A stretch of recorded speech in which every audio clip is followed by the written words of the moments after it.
5 বছর পরে দেশে ফিরলাম।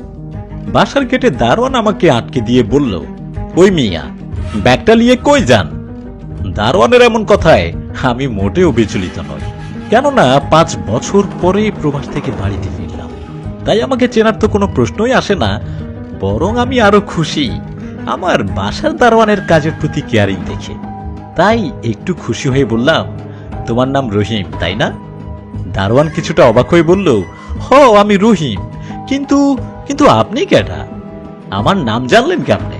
আমি তখন দারোয়ানকে আমার পরিচয় না দিয়ে সোজা কল করি প্রীতির ফোনে, কিন্তু বারবার প্রীতি আমার কল কেটে দিচ্ছে কেন বুঝলাম না।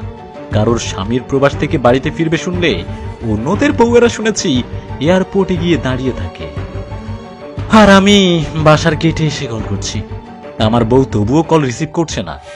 কাহিনীটা কি? অতঃপর আর চেষ্টা না করে দারোয়ানকে